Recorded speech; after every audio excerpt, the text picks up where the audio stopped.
Welcome into Up in the Rafters, a podcast brought to you this basketball season by our friends over at Johnny T-Shirt. Co-hosting this, I'm Taylor Vippolis, and this year I'm joined by national champion, the most outstanding player of the Final Four, and a Carolina basketball legend, the ACC Network's Joel Berry. Joel, Carolina makes light work of Notre Dame on senior night, winning 84-51 in the Dean Dome. Biggest thoughts, biggest takeaways from that game? Yeah, man, it was I know for the crowd, it was an emotional night. You got Armando being his last time playing in the Dean Dome. And then you got RJ, which he has another year, but there's no telling what he will do. But I just thought it was the perfect way for them to go out. They came out, they showed out, man. They really put it to Notre Dame and didn't give them any hope at any point of the game. And I just thought it was a collective effort from the whole team. I was most impressed with the production off the bench. And I really do think that everyone got a chance to see how valuable Seth Trimble is coming off the bench and what he brings. And it just really showed how much Carolina missed him during that time he was out. But overall, man, it was a very impressive game against a team that has been playing really well down the stretch with Notre Dame. But Carolina put their foot on their neck and then give them any confidence to get things going. You mentioned how it was an emotional night for the fans seeing some of these players for the last time in the Dean Dome. What are the emotions like as a player when it is your senior night and you are the one being honored and you have maybe all these memories kind of flowing back in you as you're being celebrated? Well, first thing first, you got to get a win. We didn't win. We lost on. I wasn't going to bring that up. Man, we wanted to win so bad. It was such a great game too, and then Jaquan Newton just ended it for everyone. That's my brother though. I grew up, AAU tournaments with him, seeing him play. So obviously I was excited for him, but he ruined our night. But it's very emotional just to think about the amount of times, not even when talking about playing the games, the amount of times that you at the time, now they have the eye scan, but at the time you do the hand scan to get into the Dean Dome and you're going in there getting extra shots. You're putting in the work, you're taking care of your body, just the whole facility, man. That's the last time you get a chance to really walk in there and prepare for a game day. So it's a lot of emotions, man, but obviously they got the win, which is first and foremost. But just, like I said at the beginning, very emotional night for the guys, especially for a guy like Armando who has given it his all. I just know it's a pretty sad moment to be able to walk off that floor. But the one thing though, he put his all out onto the court and did everything that he could for this program. So when you look at it, he'll be cemented in a lot of hearts for a lot of Carolina fans. Yeah, in the post-game show immediately after the Notre Dame game, I was kind of talking about how wild his journey has been in Chapel Hill, and probably the wildest journey that anybody's ever had, where his freshman year gets shut down due to COVID. He has a team that makes a run to the national championship. The next year, preseason number 1, they missed the tournament completely. He comes back. He's the ACC preseason player of the year, and now he's back on a top 5 caliber North Carolina team heading into the postseason. How would you begin to describe what Armando Bacot's legacy is at Carolina? Man, that is crazy what he has been through. Seriously, it's pretty crazy, man, and it's very impressive for a young man to just stick around and to really give his all to a program that has been through the ringer. And not only you talk about the COVID, you talk about the halftime, a half away from having a banner up in the Dean Dome. You're also talking about a coaching change as well. So like man, he's been through it all, and I just think that's why he will be in a lot of fans' hearts forever, because of what he has stuck with and what he has done for this program. He could have easily said, you know what, this is crazy. I'm out of here. I want to go try and at least see what I can do in my last couple of years somewhere else. And man, hats off to him for just sticking it out in the environment that we are in today, where it's so easy to just up and leave. So, man, you said it all.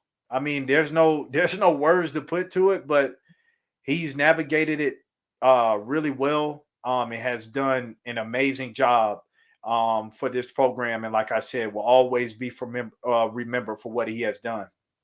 We Now, I mentioned don't that. know. I don't know if that'll get him up in the rafters, but I mean, he cemented himself as one of the top Carolina players in this program. I'm glad you mentioned that because in I believe it was on Hubert Davis live on the Monday night show, HD hinted at that he's thought about changing the criteria necessary for a jersey going in the rafters. And one of the beliefs there is that UNC could add program record holders for major statistical categories like points, rebounds, assists. And if they do expand the criteria, that would put players like Ed Cota and Armando Bacot up there as well. The last player to go up in the rafters, yourself. So what are your thoughts? What are your thoughts on UNC potentially expanding the qualifications? Do you like it? Do you not like it? um, I know we're in a different era. And obviously things are changing, which I totally understand. And I know some things have to change. Now, my only thought is, and I thought about this quite a bit, is what about the guys who have really done great things at the program that haven't been up there? Like, we only see the guys who, obviously met the criteria to be up in the rafters, but I just think about the amount of guys that aren't up there that have come through the program that really has had an impact on the program, and those guys aren't up there. So obviously, like I said, it's a different day and age. And yes, eventually I know things will have to change and the criteria will have to change because of we got, you have to stay up to par with the environment that you were in college basketball. But I just think about the guys who haven't been up there or who didn't get a chance to get up there, but were great and amazing players and that set records for Carolina. So that's my only thing, is just thinking about those players who trailblazed for us to have a path and to be able to do what we did at Carolina. Yeah, and I was just thinking of this too when we were talking about all the accomplishments and everything Armando Bacot's been through. We didn't even mention two of the biggest wins in school history against the Duke Blue Devils, where they end Coach K's career in Cameron with a loss, and then they end his career in totality with the loss in the Final Four. So I'm thinking maybe it's we add a rafter of just everybody who was on that team, maybe. Yeah, I mean, I guess you can do that. I know a lot of fans, that's all they talk about, and they still talk about that. So I mean, yeah, man, that's like that was flexing. Like, that's flexing on Duke right there, just being able to do what they did.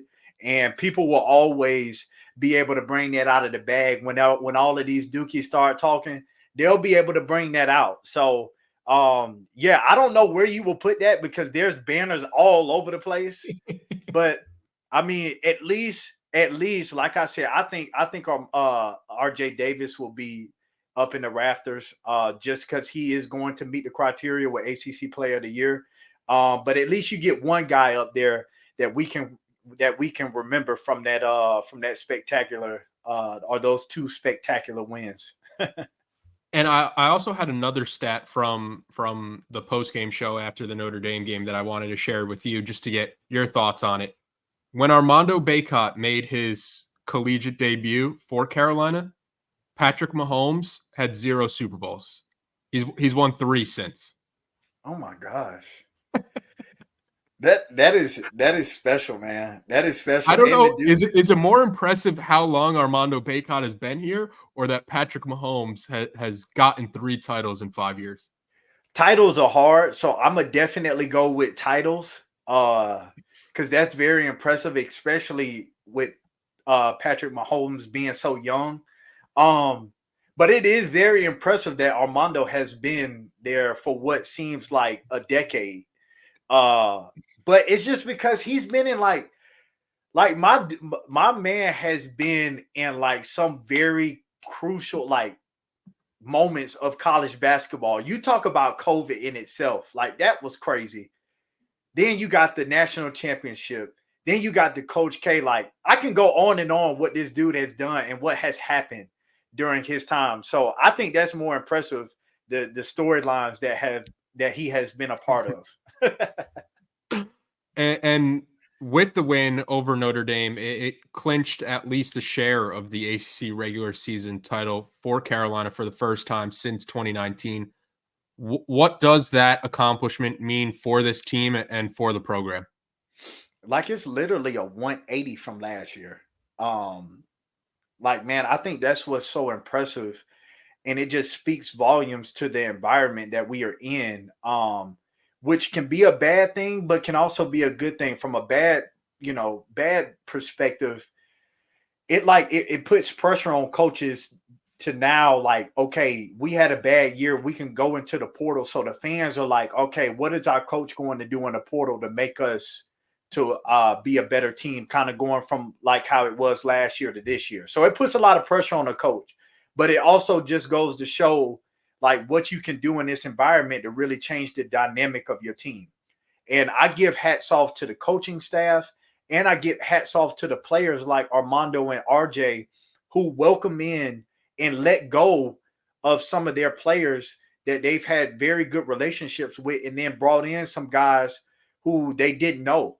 And this is very impressive in this environment and doing it in the ACC, going from missing the tournament last year to potentially having the outright regular season, being the outright regular season champs and making a deep run in the tournament, man. So very impressive what Coach Davis and these players have been able to do, man. And most importantly, I am very impressed how they're doing it in such a great fashion and showing that they enjoy playing with one another.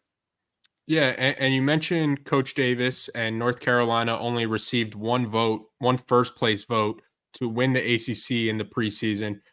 RJ Davis essentially has the ACC Player of the Year locked up already. That trophy is going to be coming back with him to Chapel Hill. But do you think Carolina is going to sweep when it comes to ACC Player of the Year and ACC Coach of the Year for what Coach Davis has kind of done, especially with being able to construct this roster after last year's disappointment?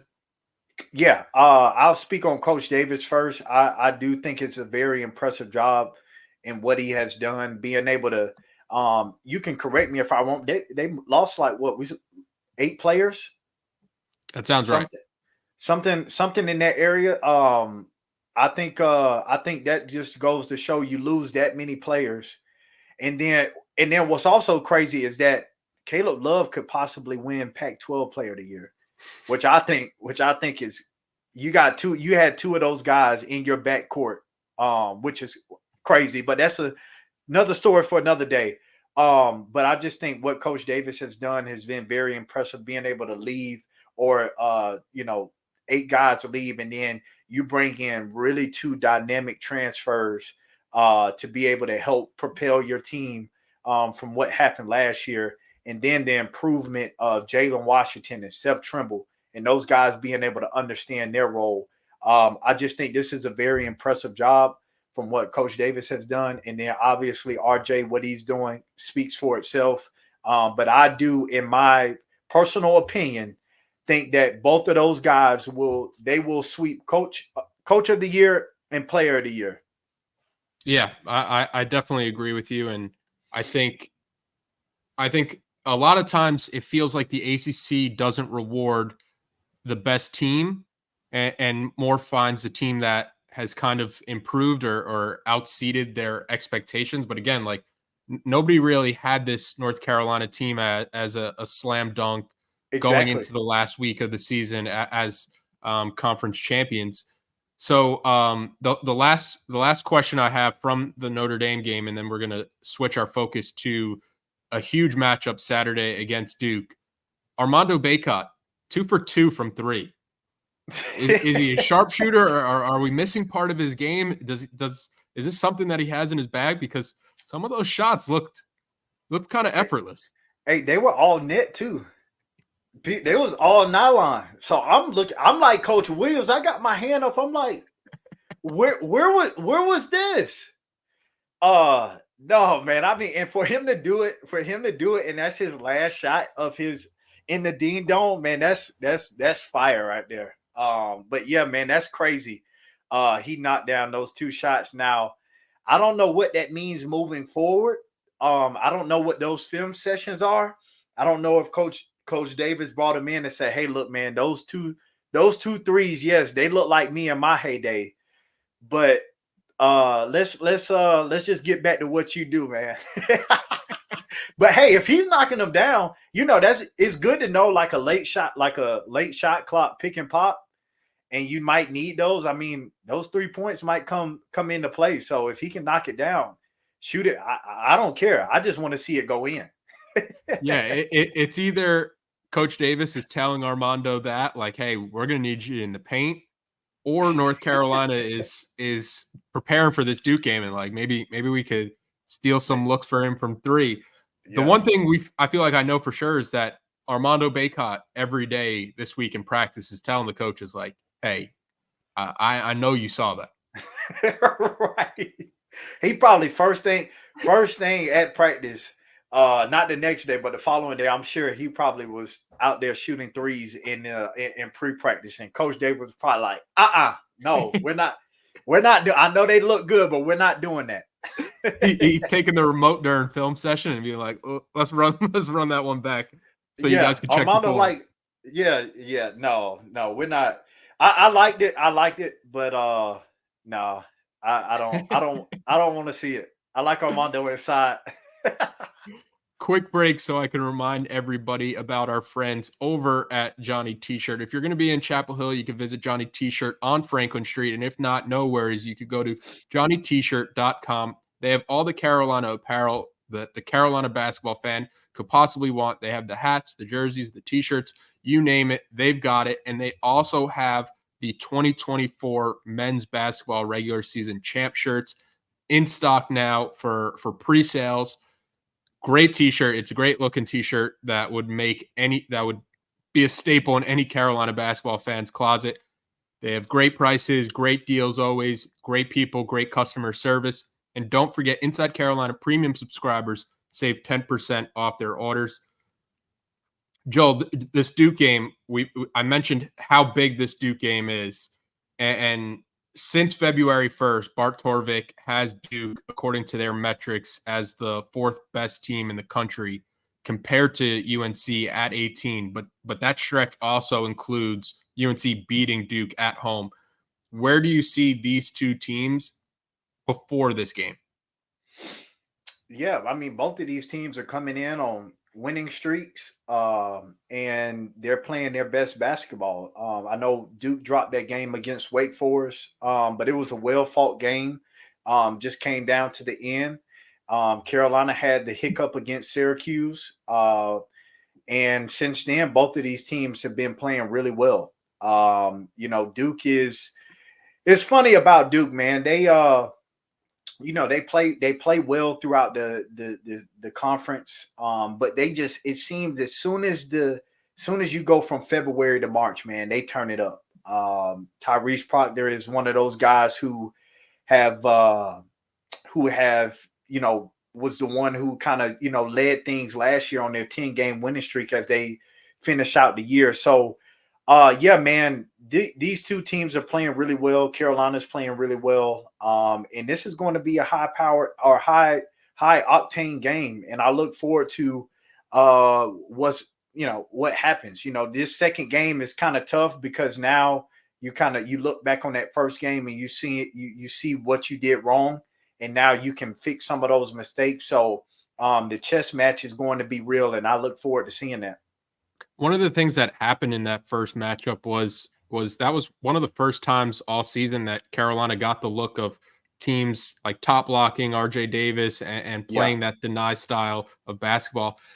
Going into this matchup, how do you think Duke handles the RJ Davis matchup and what kind of changes we could see stylistically? Yeah, I think that's the one thing you don't want RJ to have clean looks. And so, you know, I think they'll go with Tyrese Proctor. I mean, Jeremy Roach can guard him as well. But I think Tyrese Proctor is one of those guards that can get up on you and make it difficult for you. But just being able to not allow him to come off cleanly and have uh good shot opportunities. And I mean, we see RJ is good off of the bounce too. So, you know, them being up higher on the screen rather than being on that drop that's all the way in the paint. You know, I think that's one of the things that Duke doesn't want to get into is having him come off a ball screen and then having to play so far up, they skip the pass or they drop it off to Armando and allow him to play against Filipowski, which we saw in the first game. Armando dominated that matchup. So I think they will try to continue to. I think they will try to, you know, make it a little unorthodox for RJ, not allowing him to come off and see clean looks. But you know, with Carolina, they have other guys that can step up and make plays. Yeah, and I think one of the advantages that Carolina has in this matchup, especially in that RJ Davis matchup, is that since that Duke game, other teams have kind of taken that same strategy. So Carolina has gotten a bit more familiar in how to free Yep. up RJ Davis. And when RJ Davis is at the top of a team scouting report, how do you handle that? And having the guys necessary to kind of step up, but also being able to get the ball in RJ Davis's hand and kind of let him do what he has to do. What would you say in this matchup, the difference is playing in the Dean Dome and then playing at Cameron Indoor? And is there one where you'd rather start at Cameron Indoor or you'd rather start at the Dean Dome, or how does that kind of go into it? Yeah, I mean, obviously, you want to, you know, be in front of your home crowd. And I didn't have a preference. I'm sure they don't have a preference because you're going to have to go to the other one. So, you know, you're eventually going to get over to the other side. But, um, you know, I think it's going to be tough trying to finish out the regular season and win it over at Cameron, just because, you know, it is Duke in front of their home crowd. They're good in front of their home crowd and being able to feed off of that energy. So I think, you know, obviously I think Carolina would have loved to finish out the regular season being at home. That would have been bittersweet. But it's very special to be able to go over there and win it and be able to win a regular season, which I have some experience with in the 2016 year when we won over there and we were able to finish out the regular season and get a banner. So that's always sweet. But, you know, the one thing that Carolina will have to do and what they did on the Brady Manic team when they went over there for Coach K's last game is that they were able to really neutralize the crowd by making big time shots, by making big time plays. And when you go on the road, especially in this game, that's what you have to do. You have to try to neutralize the crowd as much as possible because that building gets rocking, and it's hard to hear and it's hard to think. So you definitely want to play your best, especially down the stretch, and be able to neutralize the Cameron Crazies. You mentioned neutralizing the crowd. How much of playing at Cameron Indoor is just being able to survive that first 5 minutes when they're feeding off all that emotion?